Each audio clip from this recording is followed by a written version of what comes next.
अस्सलाम वालेकुम वरहमतुल्लाह। आप देख रहे हैं MJ स्टूडियो। मैं हूं आपका होस्ट मोहम्मद जमाल।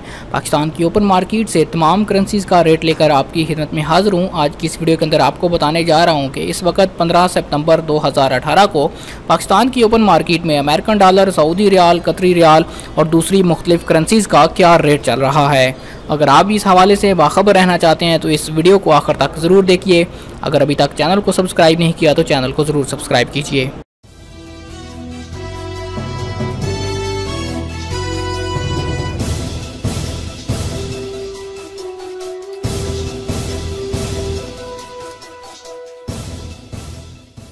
सबसे पहले हम करेंसीज़ की बात करें तो अमेरिकन डॉलर आज पाकिस्तान की ओपन मार्केट में 125 रुपये और 10 पैसे पे बाइंग हो रहा है और जो अमेरिकन डॉलर की सेलिंग प्राइस है वो 125 रुपये और 85 पैसे चल रही है।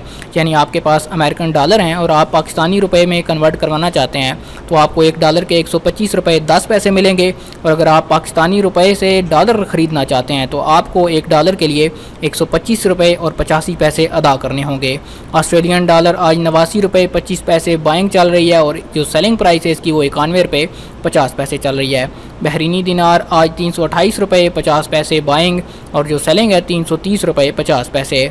उसके बाद अगर हम बात करें कुवैती दिनार की, कुवैती दिनार आज 408 रुपये बाइंग चल रही है और 410 रुपये सेलिंग प्राइस है इसकी, 410 रुपये और 50 पैसे। उसके बाद ओमानी रियाल आज 321 रुपये और 50 पैसे बाइंग चल रही है और जो इसकी सेलिंग कीमत है वो है 323 रुपये 50 पैसे। कतरी रियाल आज 33 रुपये 90 पैसे पे बाइंग हो रही है और जो सेलिंग है वो 34 रुपये 15 पैसे पे है। सऊदी रियाल 33 रुपये 20 पैसे बाइंग चल रही है और जो सेलिंग प्राइस है वो इसकी 33 रुपये 90 पैसे है। उसके बाद अगर UAE दिरहम की बात करें, UAE दिरहम की आज बाइंग की प्राइस जो चल रही है वो 34 रुपये 10 पैसे है और जो सेलिंग प्राइस इसकी चल रही है 34 रुपये 30 पैसे चल रही है। इसके अलावा भी बहुत सी करेंसीज़ के रेट मैंने इस टेबल के अंदर ऐड कर दिए हैं। उम्मीद करता हूँ कि आपको आपकी मतलूबा करेंसी का रेट यहाँ से मिल जाएगा। मज़ीद नित नई अपडेट्स के लिए हमारे चैनल को सब्सक्राइब ज़रूर करें। सब्सक्राइब के बटन पर क्लिक करने के बाद साथ में घंटी का बटन दबाना बिल्कुल भी ना भूलिए, क्योंकि जब तक आप घंटी का बटन नहीं दबाएंगे आपको नए आने वाली वीडियोज़ का नोटिफिकेशन नहीं मिल पाएगा।